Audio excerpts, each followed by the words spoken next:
The amount of today's garbage is generally unbelievable. In 2019, we produced the equivalent of the weight of humanity just in plastic. But plastic is not the only issue. Globally, 44% of our waste is generated by food and greens. 17% is caused by paper and cardboard. 12% plastic, 5% wood, glass, rubber, leather, and other complex materials that we find challenging to identify. But the real problem is not the material per se, although you may see in this webinar that it kind of is. The real problem is waste management and product design. Globally, we recycle only 13.5% of our waste. The rest of our waste, well, you may not like this. 33% is taken to an open dump. 25% is taken to an unspecified landfill. And just 7.7% goes to a sanitary landfill. But do you know what the real problem is here? The real problem is that materials are not circulating. Does that ring a bell? Our current economy is based on a linear system. We extract virgin raw materials, we then produce, manufacture, and then dispose of them. This linear system is outdated because it was born during the Industrial Revolution, when we started to produce with one hypothesis: resources are infinite. And I guess you know by now that they are not. This hypothesis has provoked several consequences, both to humans and to other species. But the good news is that the World Economic Forum estimates that the transition towards a circular economy could represent an additional $1 billion to the global economy by 2025. So in this couple of minutes I have left, I want to tell you why the circular economy is so urgent and how you and me could benefit from it. Today, among us, we have one of the most outstanding circular economy teachers of all times. And I promise that if you listen closely to her, she will help you not only design better processes and products for your company, but she will also help you design a really cool lifestyle. I must tell you, she's old and she doesn't speak Japanese. But I'm sure you will get to understand her. Today, I'm happy to introduce you to Nature. She's a professional designer and has a CV full of achievements and failures that she has been experimenting with for an incredible 3.8 billion years. You may recognize her from her stellar participation in the creation of the first bacteria. Nature is our role model in terms of the circular economy. In nature, garbage does not exist.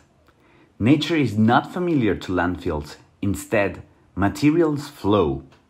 And they flow in a very complex, yet intuitive way. Basically, we have two types of materials. Technical materials that cannot decompose easily into the biosphere, this is the world, and biological materials that can decompose relatively easily into the biosphere. For example, plastic is a technical material and cardboard is a biological material. The circular economy gives us two different ways to deal with those two different materials. Biological materials should help to regenerate our biosphere. So for example, this cardboard shouldn't have toxic ink. The ink in this cardboard must be ideally natural. The source of this cardboard should come from certified FSC wood, for example. And on the other hand, we have technical materials that cannot biodegrade. So should we stop producing plastic? Woo! Well, not really. Plastic is a very handy material. I couldn't have a cell phone or a computer if it weren't for the plastic. So what should we do? The circular economy has three main principles that can help us shed some light. First, at its core, Circular economy aims to design out waste. Waste does not exist. Products should be designed and optimized for a cycle of disassembly and reuse. We shouldn't even aim for recycling in the first place. Before recycling a material, we could do many other things, such as designing in a modular way, where users could easily repair their product, not like this one. Secondly, the circular economy aims to optimize the use of resources so that we can use materials as many times as possible. We should design from the start to reuse. And thirdly, the energy required to fuel this cycle should be renewable by nature to decrease resource dependence and increase system resilience. Okay, this is all theory, but let me give you a concrete example. At the beginning of this year, I was in Colombia and I visited a pretty cool example of a circular economy company. Shoes made with beer. 3 years ago, 3 friends, 2 industrial engineers and 1 environmental engineer started a brewery company called Vinicia. The production of beer generates waste at each process. The brewery process has 5 main steps. And in an innovative twist, as you saw, they founded a shoe company called Magma. And during 3 years, they developed the technology that was able to transform the brand into the soul of the shoe. But circularity is also knowing what is going to happen when the product is being used, the post-consume. For example, these shoes has technical materials that cannot integrate the biosphere or the planet again. And so knowing that their product has technical materials, Magma put gathering points where users can leave their products after they've been used in exchange for beer tickets. And today, they are working on transforming these shoes into insulating materials and walls.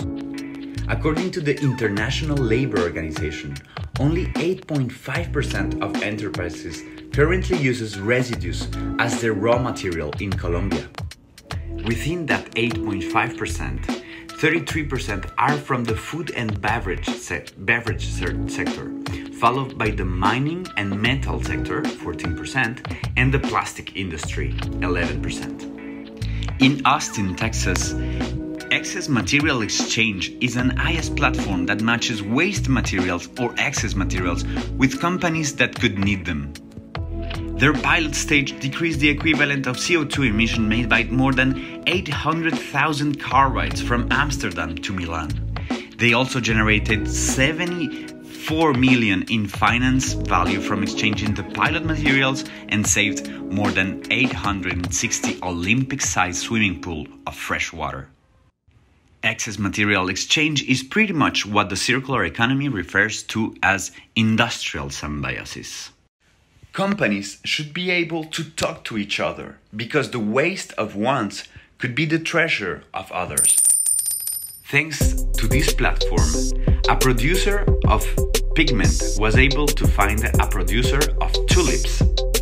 The producer of pigment needed tulips for one of its colors, and now, thanks to the platform, instead of buying new tulips, that producer uses the producer waste as a lower cost both to him and to the environment. Another example is Business Finland, the most important public funding agency for research funding in Finland, directed by the Finnish Ministry of Employment and the Economy. The goal of Business Finland is to make Finland a forerunner in the circular economy, offering sustainable solutions to global challenges. Competence in the bio-based economy and digitalization will boost the competitiveness of Finnish companies in the circular economy. By tapping in these and other strengths, Finland can create new value in the use and resource-efficient cycle of products and materials.